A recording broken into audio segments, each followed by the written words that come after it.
Good afternoon, everybody. Good evening, good morning, whichever applies to you as you are tuning in this edition of TW Wrestling Talk.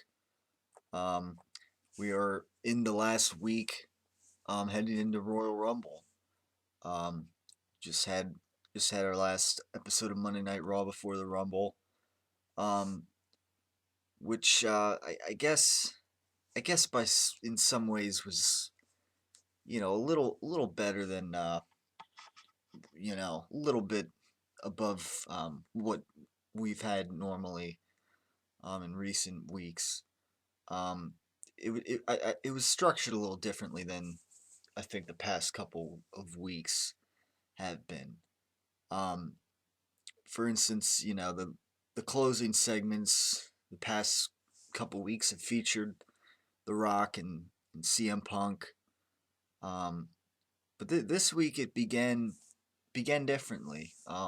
It began with instead it began with that stories essentially. Began with Vicky Guerrero and Paul Heyman. Not too happy about some of the insults that The Rock delivered to them last week. Um, Among them, are Twinkie tits to Paul Heyman. Um, uh, you know, Vicky Guerrero.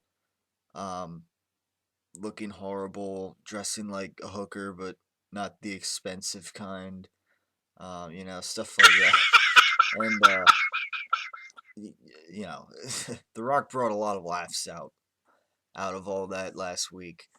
Um, but with that in mind, he was kind of barred from the arena from Vicky Guerrero. Um, there was a couple segments backstage that supposedly featured San Jose police. Um, restraining The Rock, preventing him from entering the arena. So that provided, an interesting little story that was to, kind of proceed through the night. Um, you know, it was, I think it was a good idea. It made it a little interesting. Eventually, I think I think 2 hours into the show, um, the one, the one officer gave Rock a ticket that he supposedly had with his wife and kid, and during CM Punk had a promo, a decent promo, medium length in the middle of the show, and then later on, uh, Paul Heyman came out to the ring. Um, he said he was gonna, he was, I liked how he worded it. He said he was gonna go out and deliver a Paul bomb, and so I like that. I thought that was a nice little touch there, but anyhow, he sent CM Punk up to the press box. This little like private suite way up in the way up at the top of the arena.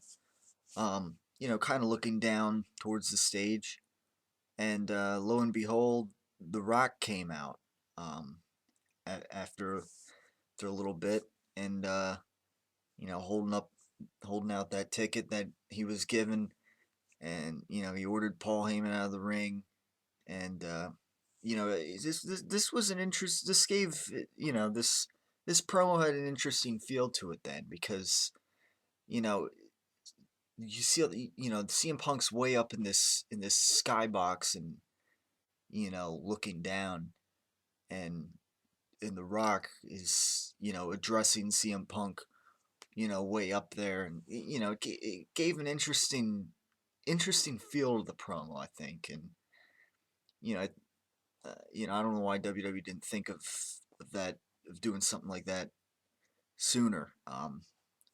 Amongst you know other people in the roster, but I thought this was a nice touch to the promo. It gave a nice feel to it.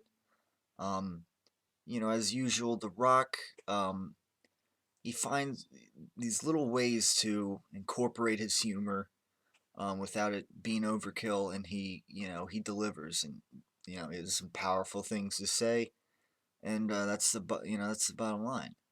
Um, Now later on, however, after The Rock is done speaking, um, the Shield comes out and attacks The Rock, um, causing him, laying on the floor, coughing up, coughing up blood, Oh and not looking, looking, kind of beat up.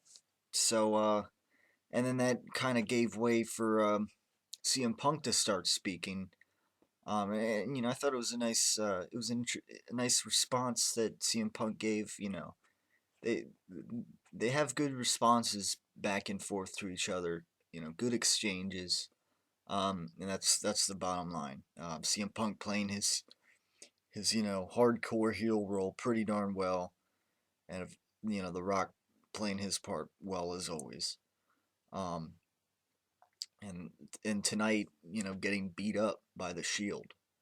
Um, Now, after that attack, I was I knew from right off the bat. I was thinking, you know, later on, Vince might say something that there's going to be a stipulation that if the Shield gets involved, that CM Punk would get if he gets disqualified, he would lose the title to The Rock. It was along those lines. Later on, they had Vince McMahon say that he would get stripped of the title. That Miss Vince McMahon would personally strip CM Punk of the title. Um, but that did not quite necessarily mean to me then that it does not mean necessarily that The Rock would win the title from that. So I, it'll be interesting to see what happens. But I definitely think that was a necessary move, for the simple fact that this match, as big of a caliber as it is, you don't want this match being ruined by interference, especially with what we've seen in the past month, the past few months, um, past several months, going back to Champions when you had a draw between Cena and CM Punk, the Hell in a Cell with Brad Maddox, the of course the when the triple threat when the Shield interfered, um, on Ryback. Of course, the tables, ladders, and chairs match, um, which again it was more like a ladder match. WWE just seemed to misname it, but that match. So it's you gotta have a clean match here. That's the bottom line. You gotta have you can't have outside interference hampering this big match.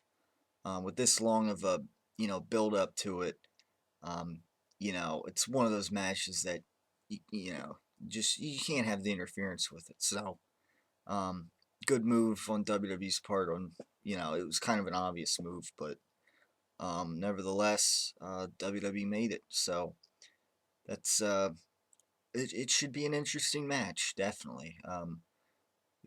Great match. Every it's hard to you know it's going to be interesting to see whether CM Punk retains or not, as there's a lot of belief that The Rock may win the championship here. As I and with this, as I believe, and with this stipulation intact, I think that might you know provide more of a way that that would take place. And as I've said before, after the match, I could see CM Punk saying that my knee still fully wasn't healed and whatnot, and I could see something like that happening. So uh, not only will the match be interesting, not only is the build up been interesting, but it should provide an interesting aftermath. I think that will continue the story, and hopefully lead to a match, a rematch with them at WrestleMania. I think he'll probably the Elimination Chamber is bound to involve them, given that Rock is on the poster, the early poster releases of that, and certainly, I would hope that maybe if CM Punk does lose the title, he could maybe he'll regain it back from The Rock at WrestleMania, or perhaps there'll be some kind of other match set up where someone else maybe gets it from. I don't know. Um, for instance, if Ryback won the Rumble and then they made a triple threat match or something at WrestleMania, that's something I'd be in favor for. So we'll have to wait and see. But that pretty much covers it here as far as The Rock and CM Punk and that story goes. Pretty good stuff there. So we will proceed with part 2 then of this edition of TW Wrestling Talk. Go check it out.